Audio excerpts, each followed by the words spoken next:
Stephen A., I'll start with you. Are the Steelers more underrated or overrated at this point? Well, I'm going to say over. I'm going to say overrated. Listen, they're 10-0. They're undefeated. We understand that. Minka Fitzpatrick is an absolute stud. Just deal with it, Ryan. Just deal with it, man. Suck it up. Just deal with it. Minka Fitzpatrick is an absolute stud. I get all of that.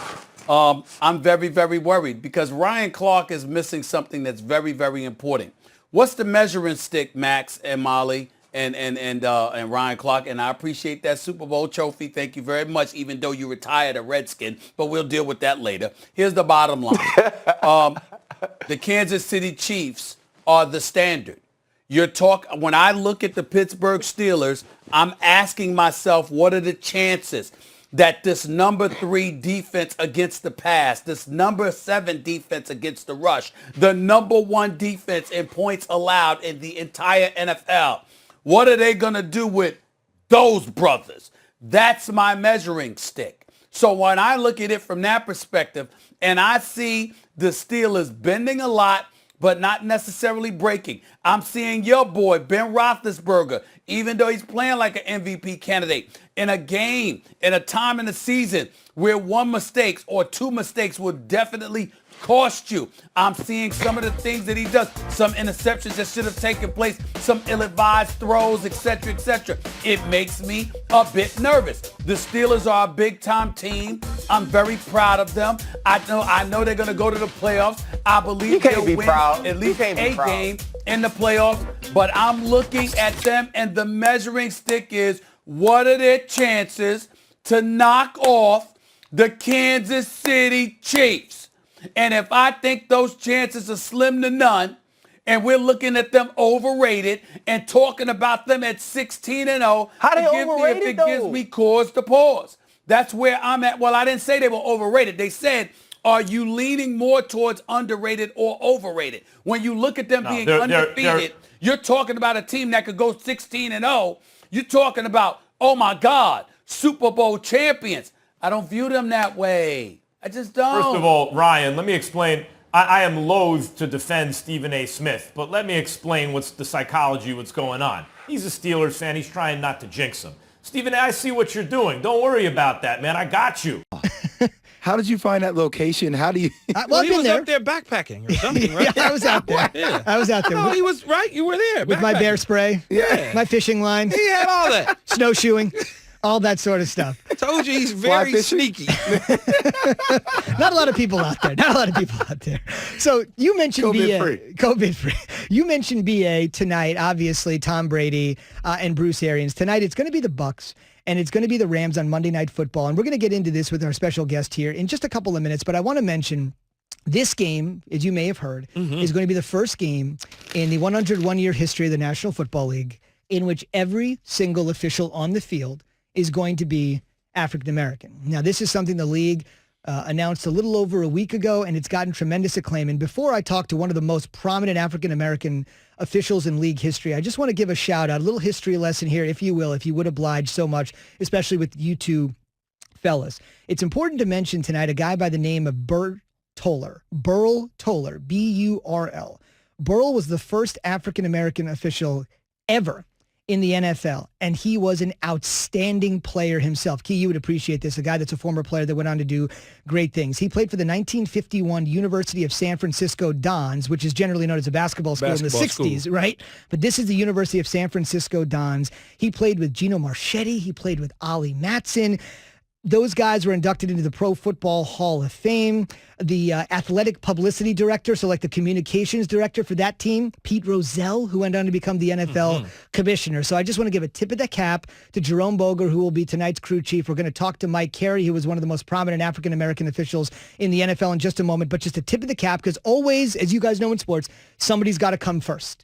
Somebody's got to come first. And Burl Toller, who is no longer with us, he has died. But I just wanted to mention he's the first African-American official in NFL history. And tonight, fellas, every single guy on the field will be an African-American official. It's a really great moment. No, it's cool. It's really going to be cool. And when you think about it, things have come a long ways just in general in life and society as a whole.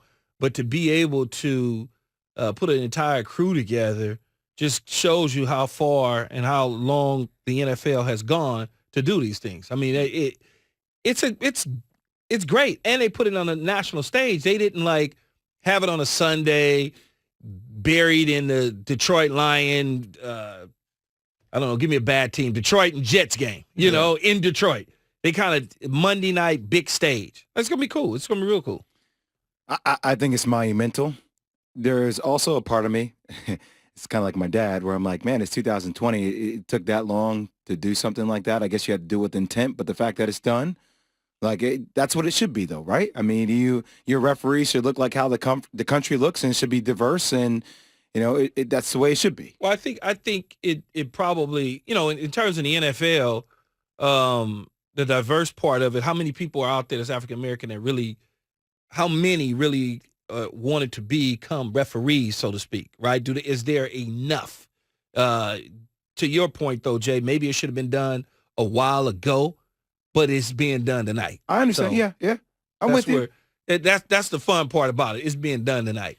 This is going to be a little bit controversial, but it's like I see it. I recognize it. I don't know if I just stand up and applaud it. Like, yeah, like I feel like these are things like when you're a leader as far as organizations, like you have to do things with intent, right?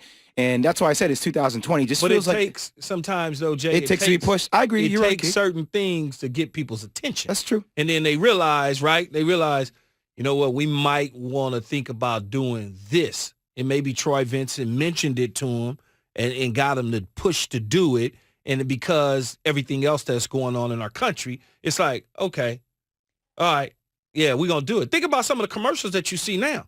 Some of the commercials that you see now, you would have never seen 15, 20 years ago at all. You just wouldn't, you're just like, no, they would never run that. They would never show that. But now it's like everything that we've gone and we've been dealing with over the last year and a half or year or so, or even longer than that. But what has happened over the last year has certainly pushed the envelope on a whole bunch of stuff. No, and I'm with you. I guess, you know, when you first made mention of it last week, I was shocked almost in the ground. Like, oh, we haven't had this before? But I understand. Because they usually what it would be reserved for is Black History Month. Mm-hmm. And there's no football being played. Maybe the NBA or something like that, you would look at and say, oh, all Black officiating crew in the NBA. But guess what? That's all the time in the NBA. You get 3-4 brothers.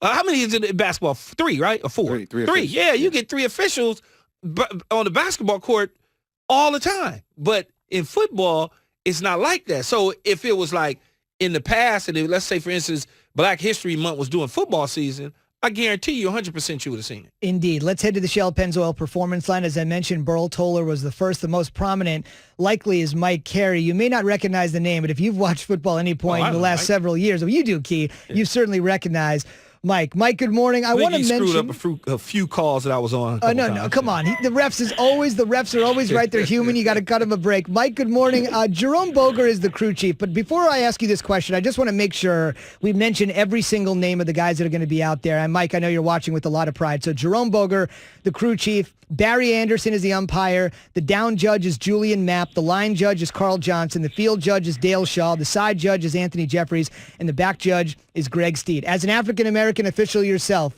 when you see these guys trot onto the field tonight, what does it mean to you? Well, first of all, hello, fellas. And Keyshawn, get your act together, bro. It is really a seminal moment, and it's for all Americans, I think, and especially for those 7 who are going to take the field. Anytime you have a landmark game, you are just proud as hell to be there. Can I say hell on ESPN? You can. Yeah. Oh, yeah. Kia said worse, Mike. Don't worry about it. And for them, I'm just so happy because anytime you get 7 men and women, I say women because if you think about it, it's going to happen. And when we think about it, that's going to happen too. It just brings great pride and joy should be to all Americans. Mike, is it more special that it's on a primetime Monday night football game and the world will be watching and it gets more attention? Keyshawn, you know, the bigger the game, the bigger the enjoyment is. You know, if you are a competitor and you want to contribute, you want the biggest play on the biggest game on the biggest night. So yes, it makes a lot more difference to everybody who's on the field.